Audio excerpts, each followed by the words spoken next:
ఆదికాండము 14వ అధ్యాయము. షీనారు రాజైన అమ్రాపేలు, ఎల్లాసరు రాజైన అర్యోకు, ఏలాము రాజైన కదొర్లాయోమెరు, గోయీయుల రాజైన తిదాలు అని వారు దినములలో వారు సొదొమ రాజైన బెరాతోను, గొమొర్రా రాజైన బిర్షాతోను, అద్మా రాజైన షీనాబుతోను, సెబోయీయుల రాజైన షెమేబెరుతోను, సోయరను బెలరాజుతోనూ యుద్ధము చేసిరి. వీరందరూ ఉప్పు సముద్రమైన సిద్దీము లోయలో ఏకముగా కూడి 12 సంవత్సరములు కదొర్లాయోమెరుకు లోబడి 13వ సంవత్సరమున తిరుగుబాటు చేసిరి.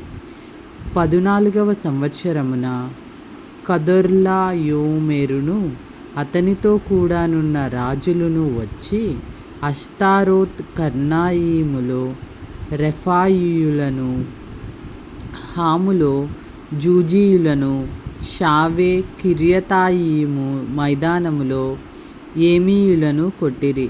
మరియు హోరీయులను అరణ్యము దగ్గరనున్న ఎల్పారాను వరకు తరిమి సేయీరు పర్వతము ప్రదేశములో వారిని కొట్టిన తర్వాత తిరిగి కాదేషను ఏన్మిష్పతకు వచ్చి అమాలేకీయుల దేశమంతటిని, హససోన్ తామారులో కాపురమున్న అమోరీయులను కూడా కొట్టిరి.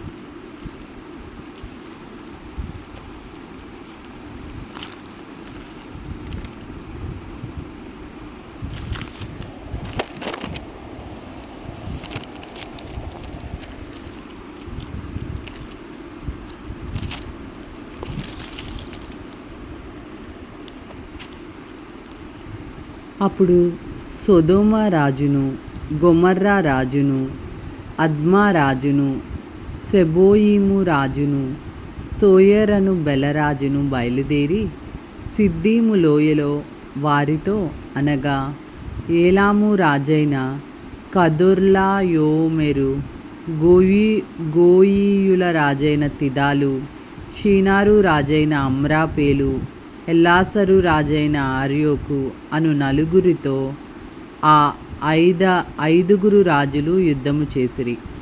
ఆ సిద్దీము లోయలో విస్తారమైన మట్టి కీలు గుంటలు ఉండెను.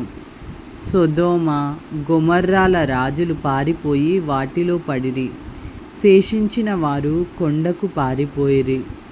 అప్పుడు వారు సొదొమ గొమొర్రాల ఆస్తి యావత్తును, వారి భోజన పదార్థములన్నీయు పట్టుకొని పోయిరి. మరియు అబ్రాము సహోదరుని కుమారుడైన లోతు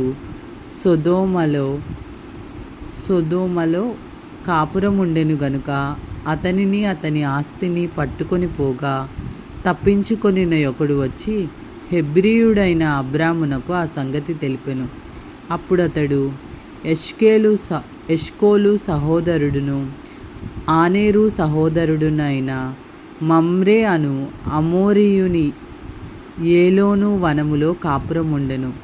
వీరు అబ్రాముతో నిబంధన చేసుకొనిన వారు.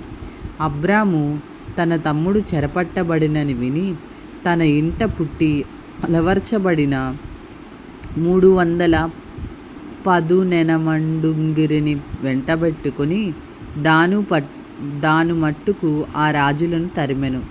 రాత్రివేళ అతడును అతని దాసులను వారికెదురుగా మొనలు తీర్చి వారిని కొట్టి దమస్కునకు ఎడమ తట్టునున్న హోబా మట్టుకు తరిమి, ఆస్తి యావత్తు తిరిగి తెచ్చి తన తమ్ముడైన లోతును, అతని ఆస్తిని, స్త్రీలను, ప్రజలను తిరిగి తీసుకొని వచ్చెను.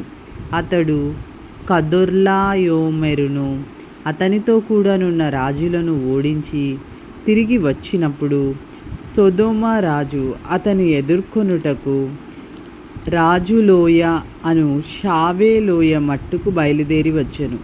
మరియు షాలేము రాజైన మెల్కీసెదెకు రొట్టెను, ద్రాక్షరసమును తీసుకొని వచ్చెను.